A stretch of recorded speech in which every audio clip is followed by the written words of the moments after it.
pagbubukas ng klase kung malalagay sa panganib ang buhay ng mga estudyante dahil sa kawalan ng bakuna.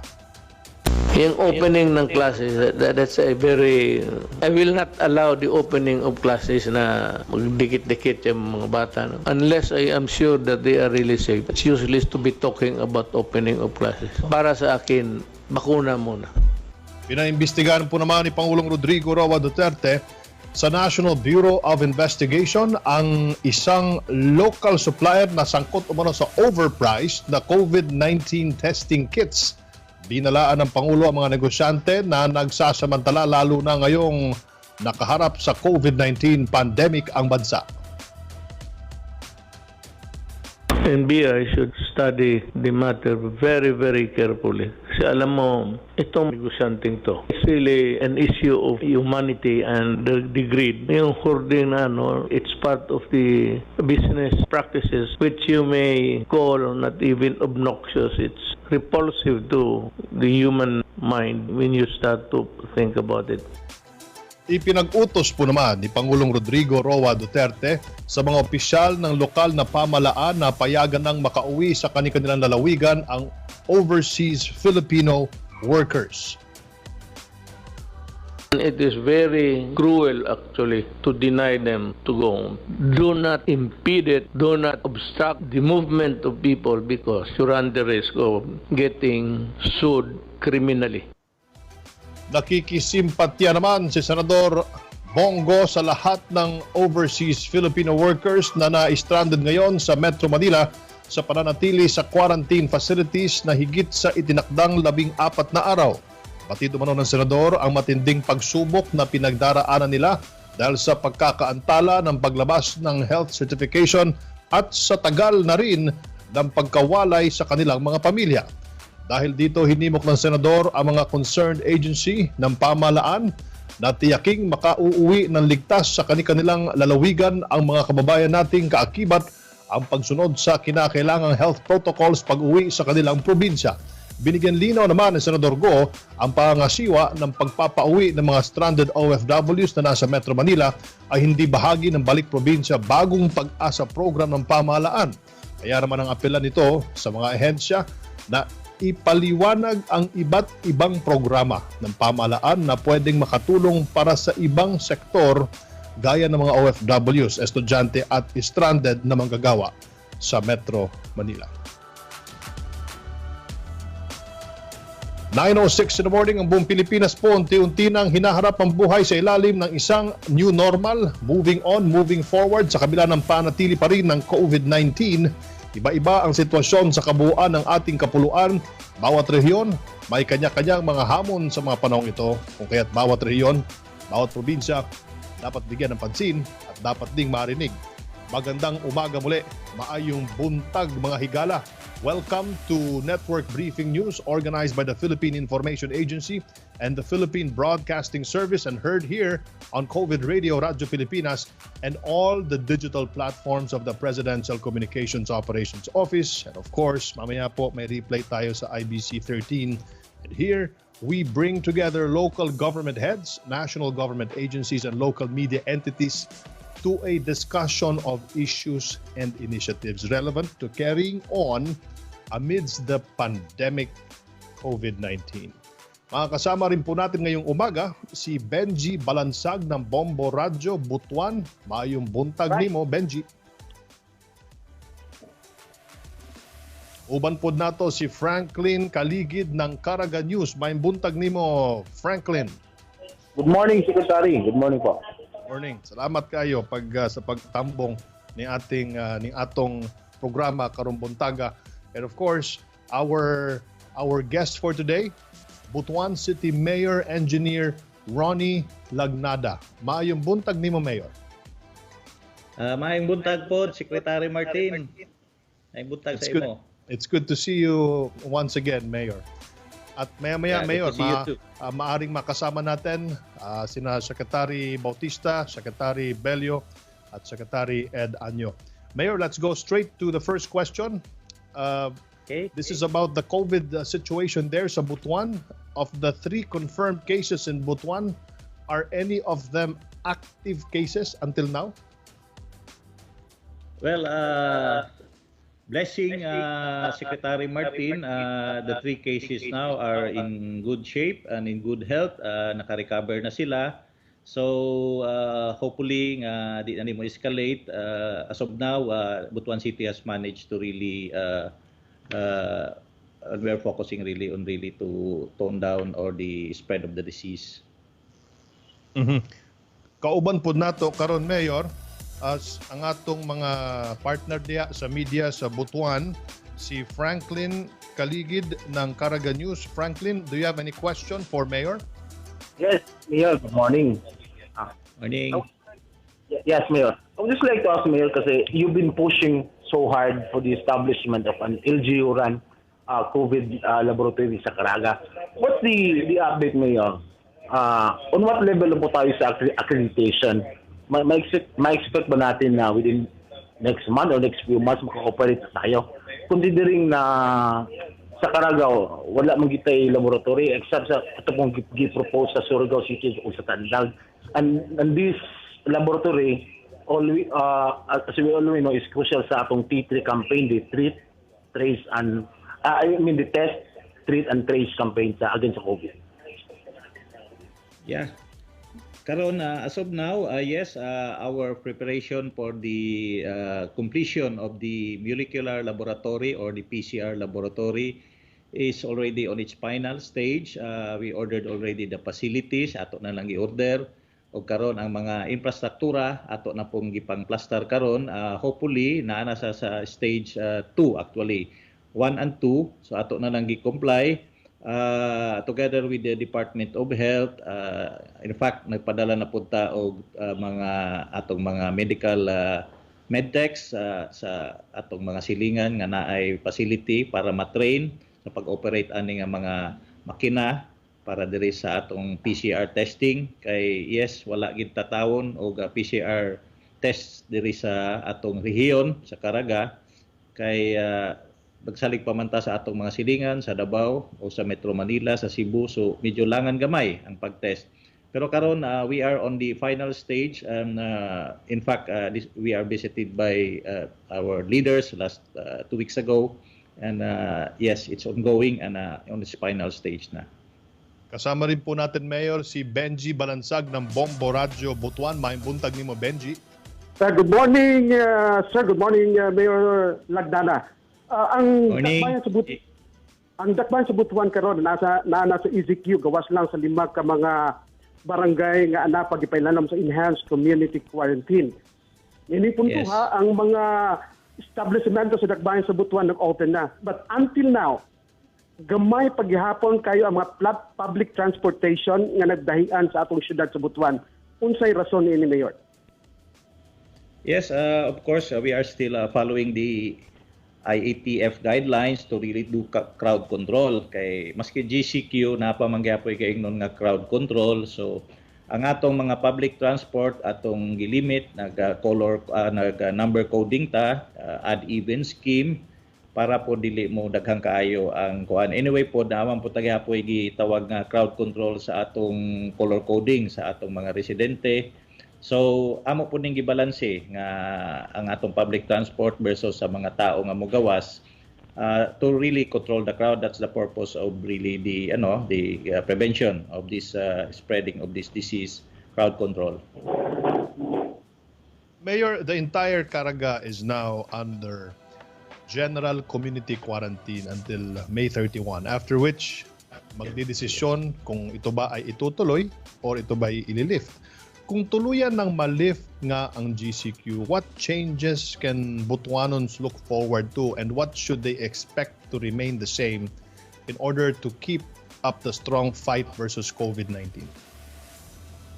Okay, I think yes, we are really doing our IECs now to really inform or educate the public na there is already a new normal. So again, mo na ning gaingnon nga ato naman ning naabot naman diri ang COVID, so we should prepare also for the other waves nga moabot kay we do not know when our national governments open up our transport system kasi basibag ang influx bohon and ay makasulod. That's why we are really doing our preparation, especially sa testing. That's one. We are really doing targeted testing as of now during using rapid test kits muna kay wala pa man may PCR test. But hopefully, kumatabangan mi sa RITM o Department of Health, pampadali ang pag-accredit sa atong laboratorio. Diha mismo madali ang pag-trace o pag-isolate sa mga positive cases. So this is the new normal. So we really have to observe the health protocols, hugas kamot, wearing of the mask, social distancing, etc., etc. So again, as of now, we're really trying to get the public's attention on this para ma-educate sila, Secretary Martin. Yes, thank you, sir. Franklin, do you have any more questions for Mayor Lagnada? Yes, Mayor. Kasi ang COVID, Mayor, this is not only a public health issue, it is also an economic issue. Do we have just like in Mayor ba, Baguio as a regional center, Butuan as a regional center in Caraga region, may initiative ka ba, Mayor, na parang stimulus package to pump prime yung mga affected na mga small businesses? Yes, actually, yes. Actually, if you have noticed, even during ECQ, we tried to manage to open up some of these industries, some of these establishment, commercial establishment, so we can really at least do a little bit of pump priming to our economy. Kaya we believe na it should be balanced, dili ra pod focus on health alone. So it should be balanced again. We want to help also our national government because of our depleting resources right now. Not only the national but also the local. So again, we need to balance, we need to open up some, but we should really observe the health protocol because maski usaon nato ni ang virus di ra ba nato makitaan, especially due to lack of testing. So that's why we need to really to be vigilant on this. So again, yes, we already open up some of our industries to really pump prime the economy as of now. Thank you so much for that answer, Mayor. Salamat po, Franklin, for the question. Kasama na po natin ngayon sa kabilang linya, Mayor Lagnada, si DILG Secretary Ed Anyo. Mayong buntag, Secretary Ed. Morning. Mayong buntag, Mayor Lagnada, and mayong buntag din Secretary Martin. Yes, sir. At nais ko lang din pong sabihin sa inyo, nakasama rin po natin si Benji Balansag ng Bombo Radyo dito po sa Butuan at si Franklin Kaligid ng Caraga News. At maya-maya meron po silang tanong sa iyo, Secretary Ed. Sec Ed, bago po natin ibibigay ang mikropono kay Mayor Lagnada at siya'y makatanong din po sa inyo, baka meron po kayong update sa ating mga kababayan.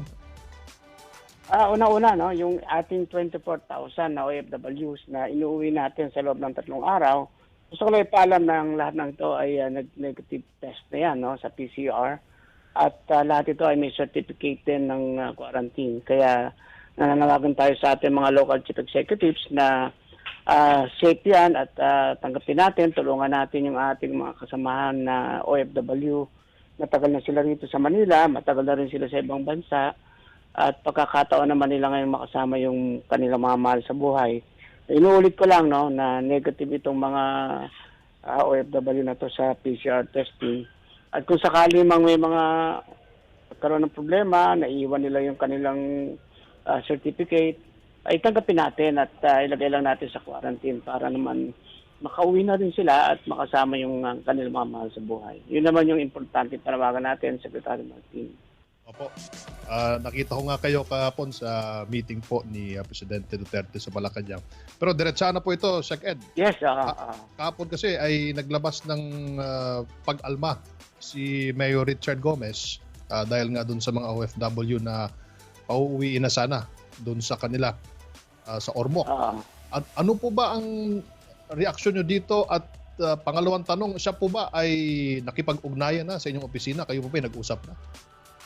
Yes, nag-usap naman kami kagabi ni Mayor Richard Gomez at okay naman yung pag-uusap namin dahil hindi naman actually yung sa OFW yung kanyang kino-complain. Ang kino-complain niya ay nangyari yata ay more than a week ago. Merong mga balik probinsya na dumating doon sa Leyte at sila ay nabigla sapagkat hindi sila na-abisuan agad. So ano naman yun, valid naman yung kanilang complaint na gano'n sapagkat ako mismo ay sinabihan ko rin yung sub-task group na bibigyan ninyo ang LGU ng minimum 3 araw, ma-informahan sila para makapag-prepare sila kasi maghahanda sila ng sasakyan, ihanda rin nila yung kanilang isolation facilities, o kung may kailangan test na gagawin, mag-prepare sila. So tama naman yan, no? Ang sabi ko naman ay minimum 2 days. Pero mabilis din yung mga nagaganap na sitwasyon, may mga pagkakataon na biglang andyan na, nagdagsaan yung mga tao sa airport, ginawa ng paraan kaagad.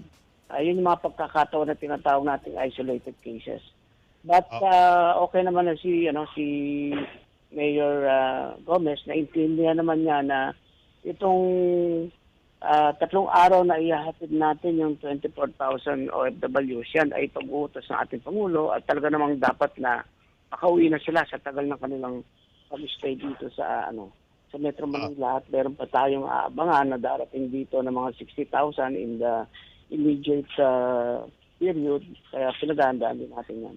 Magandang balita yan, Sec Ed, na hindi pala apektado dito. Hindi pala kasama sa issue yung mga OFWs, kundi ito yung mga nagbalik probinsya. Pero ito po ba yung balik probinsya bagong pag-asa o ito yung isang programa na pinapauwi lamang ng probinsya at ito'y pinapasakay ng gobyerno? Ito po ba yung reklamo niya o ito yung balik probinsya bagong pag-asa program? Halo-halo na, no? Yung ating balik probinsya ay isang magandang programa na mayroong short, medium at long-term preparations at interventions.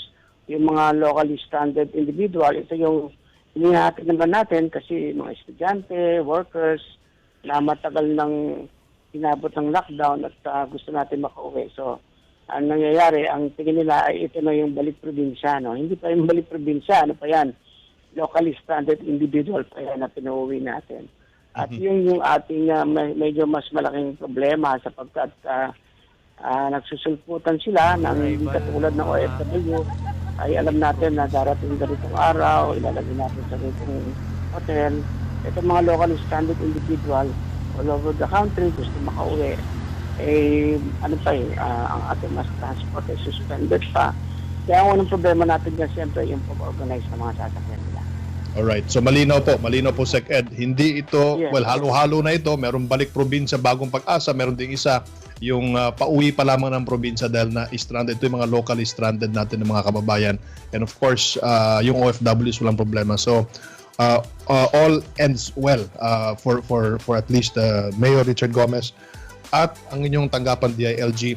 Kasama po natin si Mayor Lagnada. Baka meron po kayong tanong, Mayor Lagnada, kay Secretary Ed Anyo. Ako ay magpapasalamat lang kay Secretary Anyo kasi nakarating na po yung mga first batch na mga OFW dito sa Butuan kahapon. They're in good health so far. We tested them. All is negative. So they're now back in their family. Salamat po, Secretary Ed Anyo. Sa tulong. Maraming salamat din, Mayor Lagnada. At alam mo, ang Butuan ay malapit sa puso natin, ano, sapagkat daan tayo na assign nung ako yung mga kliente pa at kilala ko rin naman yung kapatid. Close kami lang yung kapatid. Kaya maraming salamat, Mayor Lagnada. Yeah, Sek, matanong lang po, sana po ma-inform nyo kami po sa numbers of FW for Caraga Region para po maplano namin in advance kung paano namin sila matulungan po. Yan lang po. We will coordinate with your office locally here. Thank you.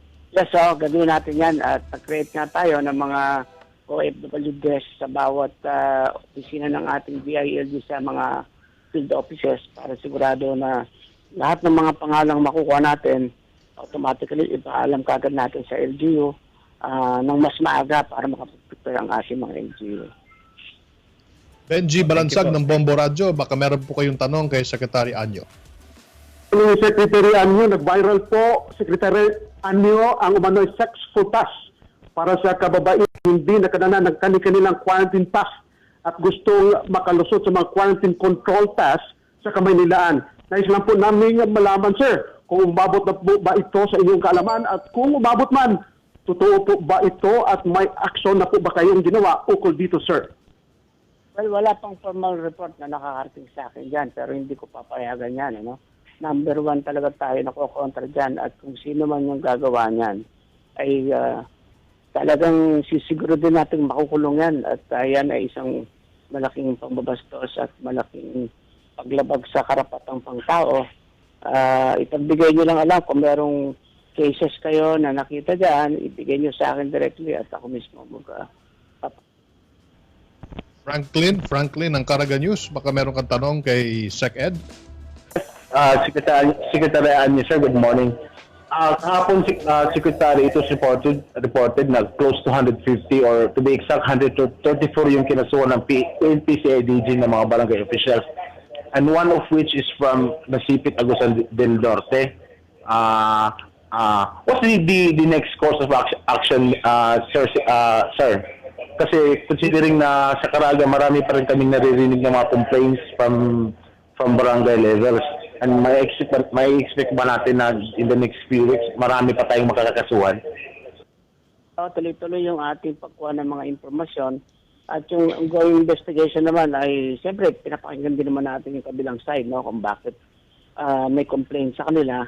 At sisiguraduhin natin na fair investigation ito at hahabulin talaga natin yung mga opisyales na namantala dito sa SAP at saka sa pag-violate ng mga quarantine protocols at regulations. So, sisiguraduhin natin na talagang yung mga may ginawang kalokohan, makulong at makasuhan yan. Ano? At tuloy-tuloy ito, no? Meron pa nga tayong pangalawang SAP distribution. Kaya siguraduhin natin na ang lahat ng interes ng publiko ay mapoprotektahan. At hinihimok din naman natin yung mga kababayan natin na kung meron silang complaint ay ipaalam kagad sa atin. Pero pakinggan nila kung sila naman ay biktima lang na intriga, ay dapat din naman na huwag silang maakusa ng hindi tama. Do you have any reminders for the public, SecEd, before we let you go? Just sa ating mga kababayan, we are actually in a crisis. Marami talagang inconvenience at saka marami talaga tayong sakripisyong gagawin. No? Hindi lang isa rito ang nagsasakripisyo. Tayong lahat, ang ating mga karapatan at ating mga kalayaan ay medyo nagkaroon ng konting paghinto, no? Sapagkat kailangan natin protektahan yung karusugan ng bawat isa. So just bear with us and do your part. Ang pinakamaganda talaga dyan ay mag-stay lang tayo sa bahay kung wala tayong gagawin. Magsuot tayo ng mask at kailangan ng physical distancing. Ito na talaga yung bagong normal, no? May nagtanong sa atin, Secretary Martin, bakit daw hindi pinapayagan yung angkas, no? Alam mo kasi dito sa mga health workers natin sa hospital, kahit na sila ay naka-PPE at nasa ng ICU, well protected, bawal pa rin magdidikit yung katawan nila. Lalo na pagka aangkas ka sa isang motor, kahit na yan ay mag-asawa, pag pumasok sa opisina yung isa at nahawa siya, pagsakay niya sa motor at nakaangkas yung isa, mahahawa yung isa, bukas yung isang opisina naman niya mahahawa at tuloy-tuloy na. No? Kaya ang angkas ay hindi talaga muna po pwede habang wala pa tayo sa tinatawag na bagong normal. Maraming salamat po sa inyong panahon, Secretary Ed Anyo ng DILG. Mabuhay po kayo. Maraming salamat din, Martin, Mayor Lognada, and Frank, and Benny. Nabuhay kayo lahat. 9:27 in the morning. Mayor Lagnada, sir, ang Butuan ay sentro ng Caraga. So therefore, Yes po. lahat ng mga business transactions, yung mga pasahero natin, usually dyan po talaga sa Butuan nagdadagsaan. How do you control this reality? Sapagkat kung kayo po yung melting pot, ika nga, at kayo din yung crossroads, malaki talaga yung pagkakataon na kayo ang tatamaan kung meron mang may sakit na COVID-19. Yes. Yeah. Really, as of today, really kami yung pinakamataas sa cases, although it's very low compared to the national. But still, Butuan, especially on our rapid test, we're already at around 50 to 60. So, but again, these are mild cases, so we're lucky, we're blessed. na wala man lang namatay. So we're not really hoping for that. But of course, to control the movement of people is very important. That's why we need to manage it. Being the center of the region, so crossroads, sabi mo nga, we really need also to man our control points or our checkpoints para hindi tawag dito makontrol yung mass movement kasi mahirap naman kung lahat naman ipapayagan mo. So we are talking to our neighbors on guidelines and policies para makontrol namin. So we are united in Caraga. We are talking almost every week. We're discussing, the local leaders here are discussing strategies and guidelines para po ma-limit po ang movement ng tao para ma-limit din natin ang spread ng virus po. Isa rin sa mga mahalagang pag-usapan natin, Mayor, yung pagdating po ng tulong ng national government sa inyong lungsod at napapanahon din po, nakasama na natin ngayon si Secretary Rolly Bautista ng DSWD. Magandang umaga po sa inyo, Secretary Rolly. Magandang umaga sa iyo, Sec Martin. Opo, kasama rin po natin si Mayor Ronnie Lagnada ng Butuan City, and we are also with Benji of Bombo and Franklin of Caraga News. But before I ask them to take the air and the microphone, baka meron silang mga concerns na nais iparating po sa inyong tanggapan. Ano po muna yung ating update sa ating mga kababayan, sir? Please go ahead. Maraming salamat sa iyo, Martin. No? Sa pangkahalatan, umabot na sa 94.04 billion ang naipamahagi natin sa 17.52 million beneficiaryo ng Social Amelioration Program. Ibig sabihin nito, umaabot na tayo sa 96.35% ng numero out of the 18 million na pamahagian na ng Social Amelioration Program. Meron na ding 1,472 LGUs out of 1,634 ang 100% completion rate ng pamahagi ng SAP.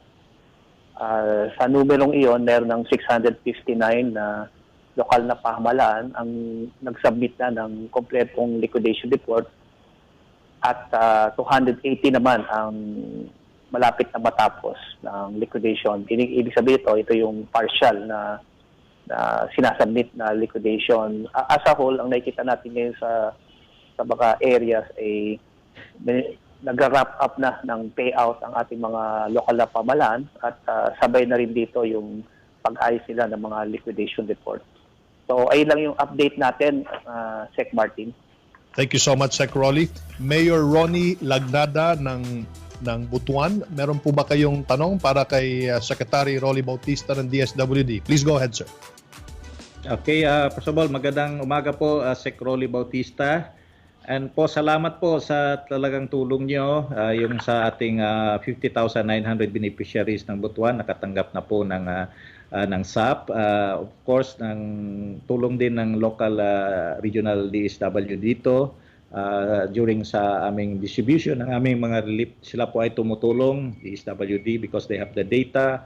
And of course, with our barangay leaders, we are successful on our first wave, second wave, and now we are doing the third wave of our food pack distribution together with the DSWD. Maraming salamat po sa tulong ng opisina po ninyo. Maraming salamat din sa inyo, Mayor. Actually, maganda ang ginawa ng region ng Caraga dahil unang-una hindi lang sa pamamahagi ng SAP ay nakita din doon yung talagang na-control yung infection ng COVID-19.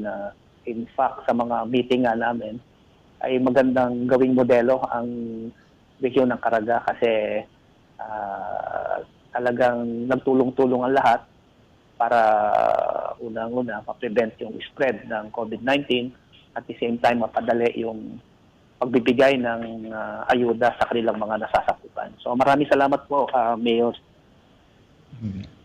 Sec Rolly, mayroon na po akong, it's more of a suggestion to the economic cluster ng ating national government. Baka po makatulong ka po. na siguro during sa mga one of the programs siguro I know naman is to help the micro, small and medium businesses ng ating bansa. Siguro po if natulungan po natin ng ating mga kababayan ng SAP or baka po matulungan natin yung mga small businesses kasi ito po yung directly nagpaparang-prime ng ating economy.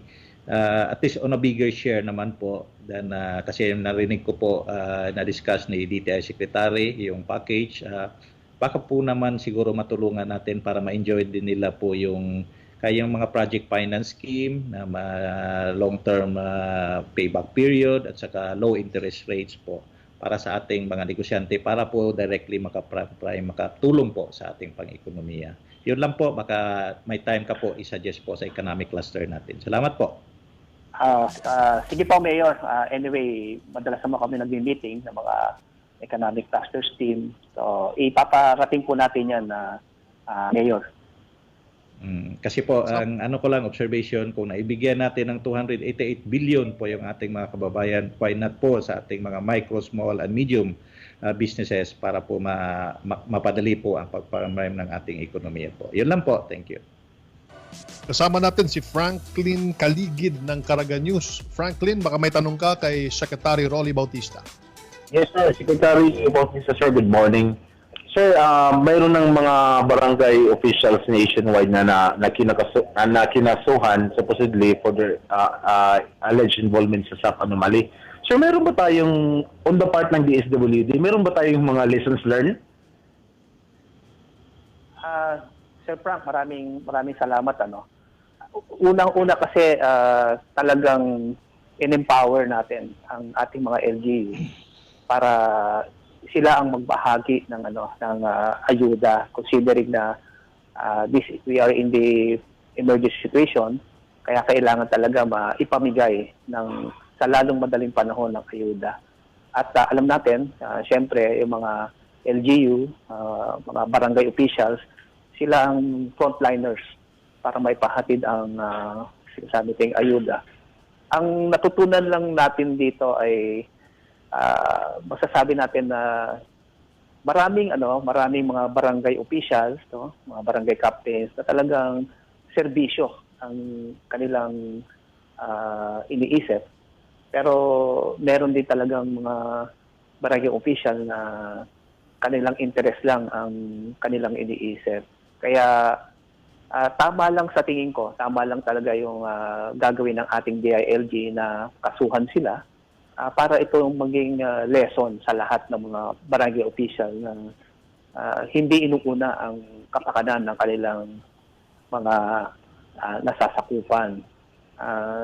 Another lesson siguro dito ay talagang ayusin yung database ng ating mga barangay kasi ine-expect ng DSWD ng ating LGU ay talagang merong database sa kanilang mga nasasakupan. Kaya nga yung listahan na hiniling namin sa kanila na sila ang mag-determine kung sinong ipa-priority nilang mga target beneficiary ay inaasahan namin noon na dapat ibabase nila ito sa listahan kasi sila ang may profile at sila rin ang nakakaalam ng kanilang mga nasasakupan. So ito yung sa tingin ko yung dalawang major na lessons learned na nakuha natin dito sa pamamahagi ng Social Amelioration Program, Sir Frank. Bo. Anjo, kay Pangutana, Benji. Yung mga libo-libo pong mga karapat-dapat na pamilya na hindi napasama sa SAP sa buong bansa, itong tinatawag nila ng left-out families. Mayroon ba sila masahan mula sa DSWD o sa gobyerno? Kung mayroon man, kailan po ito maibigay sa kanila ni Sir Secretary? Maraming salamat, Benji. Tama ka dyan. Kung maalala natin, nung sa first tranche, ay meron tayong mga kababayan na hindi nakasama sa listahan ng ating mga LGU dahil sa kulang yung alokasyon na binigay sila para sa mabigyan ng SAP. Kaya nagano tayo ng appeal system noon. Ito yung sinasabi natin, yung mga eligible, kaya lang hindi sila nakasama sa listahan. Ito yung tinatawag natin ng tama ka doon, yung waitlisted o left out. Ang mangyayari dito ay meron tayong budget para sa kanila, para mabigyan sila nung first tranche at saka nung first tranche. Of course, mabibigyan ito out of the 18 million plus the 5 million na binanggit. At kung sa second tranche naman ay kasama sila sa ECQ areas na idineklara nung May 1 at saka May 2 ay makakatanggap din sila. Hindi yung kung kailan, kasi ngayon nasa proseso tayo ngayon ng validation eh. Ang validation natin ay nakasalalay sa liquidation report ng ating mga LGUs dahil kailangan masusi nating tignan kung sino yung mga nakatanggap ng doble para hindi naman masayang, no? O kaya maibigay natin yung nadoble na yon sa mga iba pang mga eligible. Pero tuloy-tuloy ang ating validation at ang pinoproject namin siguro mga after 15 days siguro ay doon natin magkakaroon ng linaw kung kailan natin ipapamahagi ang second tranche. Kasi sabi ko nga, yung proseso ng validation mula sa field office hanggang sa central office at the same time nangihingi din ang ating mga economic clusters team ng listahan para on their side ma-validate din nila. Kasi may mga ibinigay din silang mga ayuda galing sa DA, sa DOLE, DTI, tsaka sa SSS. Secretary Rolly, before we let you go, baka meron po kayong reminder para sa ating mga kababayan. Maraming salamat, Sec Martin. Siguro ang hiling ko lang sa ating mga lokal na pamahalaan na kung pwede ay pakibilis-bilisan lang yung pag-submitin ng liquidation report kasi katulad ng sinabi ko noon na may implikasyon ito dahil makaka-apekto to sa validation ng ating mga beneficiaryo. Maraming salamat po muli sa inyong panahon na ibinigay sa ating programa na Network Briefing News, Secretary Rolly Bautista ng DSWD. Mabuhay po kayo, sir. Maraming salamat din sa iyo. It's the KN95. Okay. It's the standard set by DOH, double mask po dapat ang suotin. And after that, we have the lab gown. The lab gown is isolation level. So the coverall is protective level, even air and water, hindi makapasok. The lab gown is isolation level. It means pag nilagyan mo siya ng tubig, hindi papasok. Pag nilagyan mo ng pressure, saka tatagos yung tubig. So there are a lot of cheaper lab gowns, but they cannot pass kasi po pag nilagyan mo ng tubig, tatagos lang. So it makes you feel safe, but medically, if you're not aware, you are risking your life if you do that. Okay, let me again, pardon. Sinong nagbigay ng specification? DOH and FDA po. Okay. So it's more expensive. Yes po, because it has to meet the standards. Ito po lahat naka-standardized. Even the gloves, sir, is it's powder-free, textured, and either latex or nitrile. Hindi pwede yung PVC or other types kasi masyadong manipis and hindi medical grade. And ang advantage po lahat ng sinusuot ng mga doctors natin, kahit yung head cover and shoe cover, it does not promote growth of viruses and bacteria, which is very important. Kaya hindi po pwede yung reusable. May binibenta mga reusable sa market. They offer it to us, we send it to DOH. Ang risk kasi pag reusable, pag hindi siya maayos, pwede ka mag-contaminate. That's the explanation to us given by DOH. So it's high risk. Again, I interrupt you. Do not ever do that. Yes, sir. You just throw it away. Yes, sir. If you place a person in jeopardy, he is working, lalo na yung mga doktor, they're fighting for life. Tapon mo na yan. That's the reason why we are spending money. And we will spend money. I said we can always sell everything that we have. Tapon na ninyo yung, kasi I read. Yes, sir. So sa kanila, yung sabulo, goes into the trash can pagkatapos. Pag hubad nila, tapon na sa trash can. I just would like to provide you feedback that the director of UPPGH, Dr. Gap de Gaspi, had expressed to me that they are very, very satisfied with the quality and the level of protection that these PPEs provide their doctors. Kaya yung infection rate daw nila bumaba, Mr. President. So that is the same is true for all of our other hospitals who are now using this personal protective equipment. That's why I'd like to thank USEC Lloyd Lau for really ensuring that our healthcare workers, doctors and nurses are fully protected using the level 4 PPEs as we have specified. Pag panahong ito, medyo some say na nag-flat na tayo. But ang problema, the number of cases is going high, some 14319, 14,319. Sabagay, the only good thing there going in our favor was that the recovery rate is very high. 3,323. Ang death, 5 lang. Bago. Total of active cases, 10,000 lang. Ano ba talaga itong? Are we on the second, third, fourth, or fifth wave? Or no wave at all? Mr. President, we're actually on the first major wave, major po, of sustained community transmission.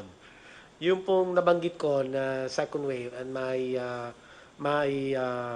assumption, my statement was based on the article that was published by Dr. John Wong of the Epimetrics. Dr. John Wong sits as one of the expert advisors of the Interagency Task Force on Emerging Infectious Disease. And to him, as an epidemiologist, a top epidemiologist, he considers that the 3 first cases in the Philippines, although imported, would represent a minor wave. Maliit na wave lang ho siya, sir.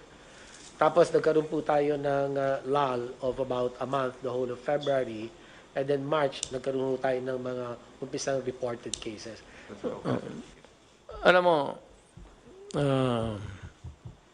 huwag ka masyadong ano dito, touchy sa mga issues because always there will be pro and cons. Pakinggan na lang natin because this is a democracy. Kaya lang, but democracy, there is the favor of attacks.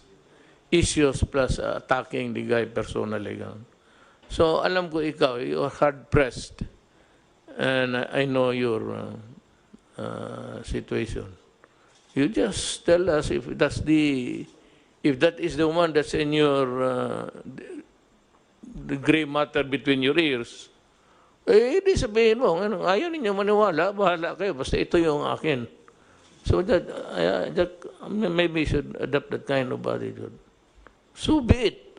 If I committed the wrong, as long as there is no malice there, kaya ito ng expensive. Hearing out now ni Atty. Lau, tama siya. And I would even caution when I said, do not recycle. Because recycle, you have to, yan ang ayaw ko. In recycling, you have to worry whether or not it will cause a new infection. And worse, it would affect the user. Ang user niyan, ang mga doktor. O ang akin lang dito is, I'm looking for, what I'm interested to know is that, is there graft and corruption there? Was dirty money change hands? Kaya talagang, pagkaya na, wala na tayong pinag-usapan, talagang mag-iwalay-iwalay tayo. Pero kung sabi ka lang, nagkamali ka, as it is, yung sabi mahal-mahal ng ano, ito nga yung panahon ng, I said, at the height of the contagion, wala naman akong narinig gustong tumulong. Ngayon sa tayo, sabi, umaabot sa akin, meron dito, meron doon. So, sabi ko, papunta, si Bong, papuntahin mo sila dito at dalhin nila yung produkto. Kaya para tawagin natin ibigay natin sa Interagency Task Force. Wala naman. Dito na naman tayo sa sa most serious problem coming up is the issue of the OFWs coming in. Sa pagka ngayon, meron tayong 24,000 stranded in Manila. And they are stranded in the sense that they are not allowed or they cannot go home because the local governments are not accepting them. So, merong nga pronouncement na ang policy na they will not accept returning OFWs. Ang masama nito, kasi pag ganun ang behavior natin, Secretary Bello says that there are about 302 coming in a short while, and 62,000, 302 and 62,000 are expected to arrive as soon as our airports are open. In the, not really confusion, but in the desire to protect their respective territories, ganon man. And I can say that if that is the way they would handle it, like somebody who's really a chieftain of a city or province during a pandemic time, okay yan. Pero alam mo, hindi naman lahat talaga nagkasakit. And it is very cruel actually to deny them to go home. Nandito yan sila sa hotel because they are not or they cannot go home. First, because of lack of money and resources. So I have instructed, was it last night, through Secretary Roque, that I am ordering the use of all government assets, whether it's really the air or the sea or the transportation owned by government, that they should be utilized in accepting and probably delivering them to their, if possible, delivering them to their homes, to their families. Na itong coming na 302 it's a big worry. Now, yung 62 na dadating shortly, pag hindi ninyo tinanggap yan, makagulo tayo ang Pilipinas. Now, let me be very clear. Let me talk about legality para wala tayong sakit ng loob. Nobody but nobody can really stifle the right of whether he is traveling and working outside and coming in, going home. Nagkaroon lang itong temporary an aberration in the movement of people because of the COVID. Ito ang sasabihin ko sa lahat. I said nobody but nobody. And only the national government can impose restrictions on travel because it is the only agency who can declare that there is an emergency of national interest. The issue is national interest. And that power of declaration is not shared by anybody. It's a national government. Ngayon, may mga syudad na ayaw nilang tanggapin. You know, I'm ordering you to accept them, open the gates of your territories and allow the people and allow the Filipino to travel wherever they want. Yung sequestration ng tao o lockdown should dovetail the national policy.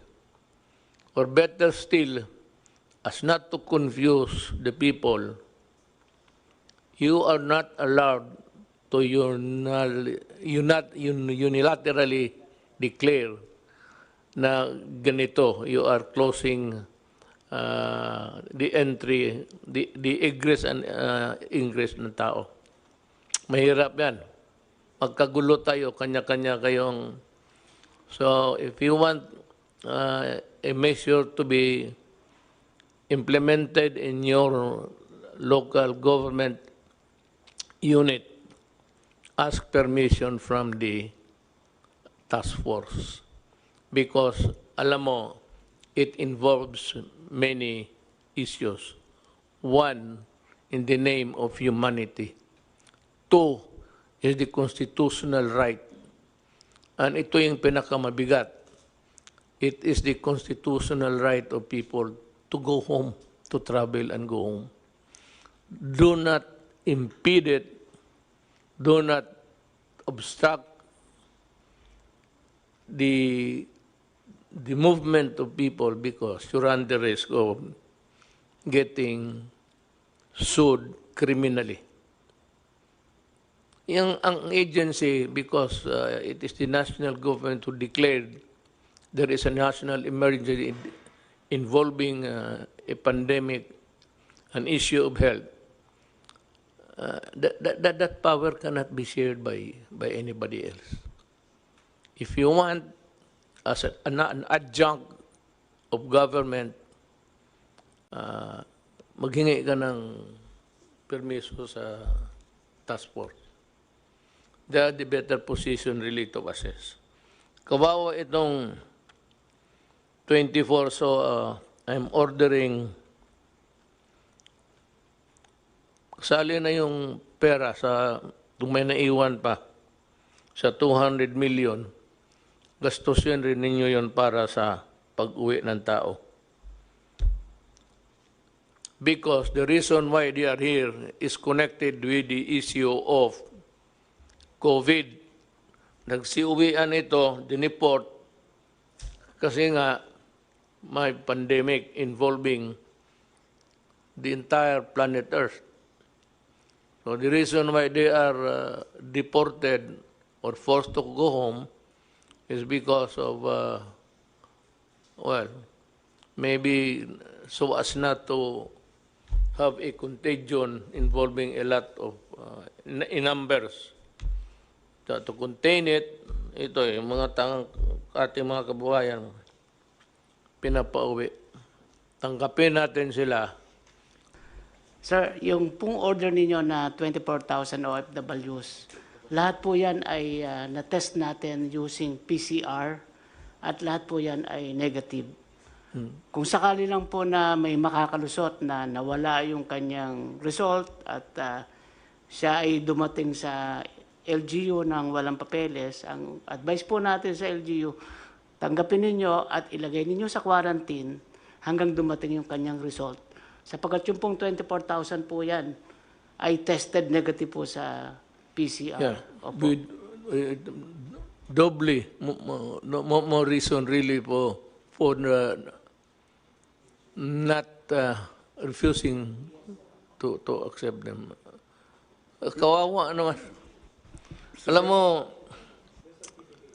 ladies and gentlemen, if you're listening, Pilipino to, kababayan natin. Tanggapin ninyo and provide for sequestration houses if you want.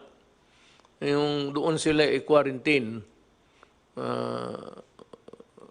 Pero hati-hati tayo sa problema. Total, hindi naman kami nagkulang. Whatever you need, we provide. It's just a matter of time. You cannot service the entire 110 million Filipinos at once. That's why I think it's ignorance only on the part of the LGUs. They don't understand, you know. So I think tama ho yung sinabi niyo, we should lecture to them. We should have seminars. I'm willing to give it even via Zoom, di ba? We're doing this anyway for LGUs. We can do it for them. No? We have to educate them. Mr. Well, anyway, President, the 4,000 will be home to their own provinces by Thursday. but it behooves upon the Right? DILG to really see to it that everybody is delivered and returned to their homes, sa pamilya nila. Nung panahon ng good time, we were experiencing the benefits of the dollar. It formed a big part of our GDP. GDP is simply income. Ang ibig sabihin ng GDP is income. Noong income na sa bansa natin, malaki because nandito ito mga OFW. Tapos ngayon hindi natin tanggapin. Oh, what's the fuck? That's final. Mga mahal kong kababayan, ang gobyerno may proseso na pag-modified quarantine, may mga lugar, pati may mga tao na exempted na sila, so they can work. Gaya ng construction, malayo naman sila, hindi man dikit-dikit yan. Pero dahan-dahan yan. Pero ito lang ang pakiusap ko. As I said before, kayong maglabasa na, baski na hindi nga kayo pinapayagan, lumalabas na kayo eh. Hindi ko naman kayo madampot, pati yung mga bata ninyo kung isalin ninyo. But ito ilagay ninyo sa ulo talaga ninyo, ha? Sa conscious mind ninyo palagi. Ang COVID ho, nandito pa. And yung pagpalabas ng mga tao, hindi ibig sabihin na tapos na ang COVID. Nandito pa rin. So, kung gusto mong lumabas ngayon, sa ngayon, wala pang medisina, walang vaccine, at your own risk yan. Kung maglabas ka, sabihin mo, wala mang mangyari, magandang antibody ko, gano'n, okay. Pero pagdating sa panahon, at nagdelirium ka na, at ginamit na yung ventilator, yung ventilator is the last chapter sa ospital. May lagnat ka, tapos may oxygen. Pero pag ginamit na yung ventilator na yan, ibig sabihin yan, yun na yung maskara mo papuntang langit o saan. Bantay kayo dyan. Do not be reckless. That's the word. Huwag kayong masyadong pabaya na basta sinabi ko sa inyo, alcohol, hugas kamay, mask. Maglabas kayo, take all precautions para walang sisihan. Gamit ka ng mask, gamit ka. Pag tinamaan ka pa rin, papanahon mo na. At saka, if you're not allowed to go out, especially yung bata, pero malapit na. I think by the grace of God, we will have the vaccine before the end of the year.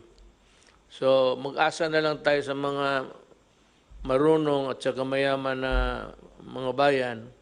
They are feverishly